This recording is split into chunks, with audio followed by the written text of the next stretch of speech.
രണ്ട് കാര്യങ്ങൾ അല്ലെങ്കിൽ മീൻസ് പ്രധാനപ്പെട്ട രണ്ട് കാര്യങ്ങളാണ്. അതിൽ ഒന്നാമത്തെ കാര്യം, ഹലോ, നമ്മളും പലരും ചെയ്യും, ചെയ്തിട്ട് പറയും. നമ്മളങ്ങനെയല്ല, നമ്മൾ പറയും എന്നിട്ട് ചെയ്യും. അടുത്ത 5 വർഷത്തേക്ക്, അടുത്ത വർഷം എങ്ങനെയാവണം, അടുത്ത 5 വർഷം കൊണ്ട് എന്താവണം എന്ന് മുൻകൂട്ടി കാണാനും അത് കൃത്യമായി പ്ലാൻ ചെയ്യാനും അതിനനുസരിച്ച് ഒരു ഓർഗനൈസേഷനെ മൊത്തം ചലിപ്പിക്കുന്ന കാര്യത്തിൽ അതാണ് മറ്റു ടീമുകൾക്ക് ഒരിക്കലും നമ്മളെ നിന്ന് കോപ്പി ചെയ്യാൻ പറ്റാത്ത ഒരു കാര്യം. രണ്ടാമത്തെ കാര്യം, ദാറ്റ് ഈസ് യൂണിറ്റി. ഈ ഇൻഡസ്ട്രിയിൽ വന്ന് അന്ന് എന്റെ ഓർഗനൈസേഷൻ 1ലും 2ലും വന്ന 2 വ്യക്തികളാണ് സോമകുമാർ സാറും സത്യം മാഷും. അതോടൊപ്പം വന്ന ശ്രീജിത്ത് സാർ പേര് പറഞ്ഞ പെടും.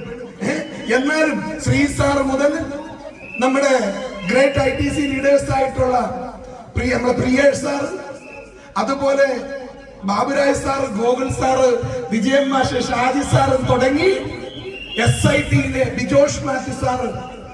ഹലോ, പല ടീമിലും നമ്മൾ കാണുന്നത് ചില ആളുകൾ ടീം ഉണ്ടാക്കും, ഒരു ലെവൽ എത്തുമ്പോ ഹലോ അത് പല ടീമാവും. ഉണ്ടാക്കുന്നത് ഒരു ടീം, കുറച്ച് കഴിയുമ്പോ പല ടീം. പക്ഷെ SIT ഇന്ന് മറ്റ് ടീമുകൾ നമ്മളെ കോപ്പി ചെയ്യാൻ ആഗ്രഹിക്കുന്ന കാര്യം, എത്ര വളർന്നാലും ഒറ്റക്കെട്ടായി ഒരുമിച്ച് ഒരൊറ്റ ചിന്തയും ആ യൂണിറ്റിയാണ് ഇന്ന് മറ്റു ടീമുകൾക്ക് കോപ്പി ചെയ്യാൻ കഴിയാത്തത്. ഒരുപക്ഷെ ഈ 2 കാര്യങ്ങളാണ് SITയെ ഇവിടെ വരെ എത്തിച്ചത്. ഡിയർ ഫ്രണ്ട്സ്, നമ്മൾ ഇന്ന് നിൽക്കുന്നത് 2025ലാണ്. ഒരു കാര്യം നമുക്കറിയാം, നമ്മൾ ഇവിടെ ഇരുന്ന് ഈ ആവേശം എല്ലാം കാണിക്കുമ്പോഴും ഹലോ ചില ആശങ്കകൾ, ചില നിരാശകൾ ഒക്കെ നമ്മുടെ മനസ്സിൽ ഉണ്ടാവുകയില്ലേ? ഒരു DTC റാങ്ക് എന്ന് പറയുമ്പോ ഹലോ നമ്മൾ ആഗ്രഹിച്ചതും സ്വപ്നം കണ്ടതും നമ്മുടെ ഇപ്പോഴത്തെ അവസ്ഥയൊക്കെ തമ്മിൽ ചിന്തിച്ചു നോക്കുമ്പോ പലർക്കും പല ആശങ്കയുണ്ടാവും, സ്വാഭാവികമാണ്. അതൊരു DTC റാങ്കിലും STC റാങ്കിലും ഒക്കെ ഞങ്ങളും ഹലോ ഇങ്ങനെയൊക്കെ തന്നെയാണ് വന്നത്. ബട്ട് ഡിയർ ഫ്രണ്ട്സ്, നമ്മൾ ഇത് 10 വർഷം എന്ന് പറയുന്നത് നമ്മളെ സംബന്ധിച്ചിടത്തോളം ഒരു അടിസ്ഥാനം കെട്ടിപ്പടുക്കാൻ എടുത്ത സമയമാണ്. നമ്മുടെ യഥാർത്ഥ വളർച്ച എന്ന് പറയുന്നത് അത് അടുത്ത 10 വർഷം കൊണ്ട് കാണാനിരിക്കുന്നതാണ്. മനസ്സിലായോ?